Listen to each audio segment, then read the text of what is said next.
Hello ভাই, আমরা এসেছি। এই যে দেখেন আমার সাথে আছে আরিফ ভাই আর নিলয়। এই যে আমার চেহারা। তো আমরা এসেছি মনরো লেককে স্পিলওয়েতে। এখানে আমরা আগেও আসছি এবং আজকে এই যে সন্ধ্যার সময় আসলাম আপনাদেরকে দেখাইতে যে বরফে পুরা জমে আছে। আমি মোটামুটি লেকের মাঝখানে দাঁড়ায় আছি। এই যে গ্লেশিয়াল, একটু পরে বরফ ভাঙ্গা আর কি। আমি যাতে পোলার বিয়ারের মতো ভাইসা না যায় এই কারণে উঠাও যাব। তো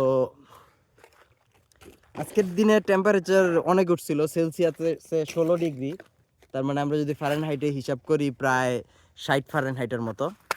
এবং এই যে দেখেন কিছু পাথর রাখা। এই ব্রো, একটা পাথর মারবা নাকি? একটা পাথর মারবা নাকি? ও আচ্ছা, এই পাথর তো দূরে, আবার এটা হলো সমস্যা। আচ্ছা দাঁড়ান, আমি পজ করি, ব্রো পাথর মারলে আবার চালু দিতেছি নাকি। তো এই যে আরিফ ব্রো পাথর মারবে।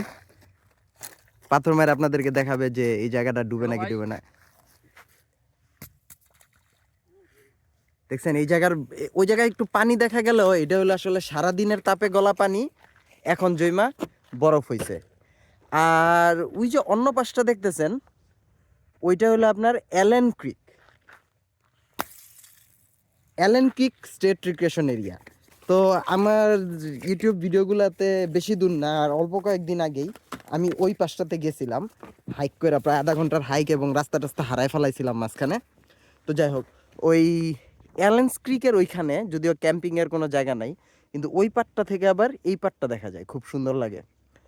আর ওইটার চেয়ে একটু দূরে ওই যে ওই পাশটা, ওইটা হলো হার্ডিন রিজ। হার্ডিন রিজে আপনার ওইটা ওইটা আবার এনপিএসের সাইট। তো যাই হোক, মনরো লেকের স্পিলওয়ের এইখানে মাঝে মধ্যে আইসা বসে থাকতে খুবই ভালো লাগে। মাঝে মধ্যে বাতাস থাকে, মাঝে মধ্যে থাকে না। এবং আপনাদেরকে এই ক্ষেত্রে একটু সাইন্টিফিক জ্ঞানও দেই যে স্পিলওয়ের কনসেপ্টটা কি। তো ওরা যখন লেকটা বানাইছে তখন তো ওরা বাঁধ দিয়া বানাইছে। সো সেই বাঁধ উপচায় যাতে পানি না পড়ে, তাই বাঁধ থেকে একটু নিচু করা এবং একটু দূরে এই স্পিলওয়েটা করা আছে। মানে ওরা অ্যান্টিসিপেট করে যে এই বন্যার জন্য মানে যতখানি লাগবে ততখানি। এরকম স্পিলওয়ে হুভার ড্যামেও আছে।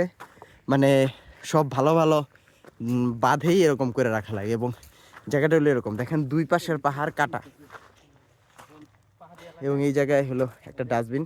যাই হোক, তো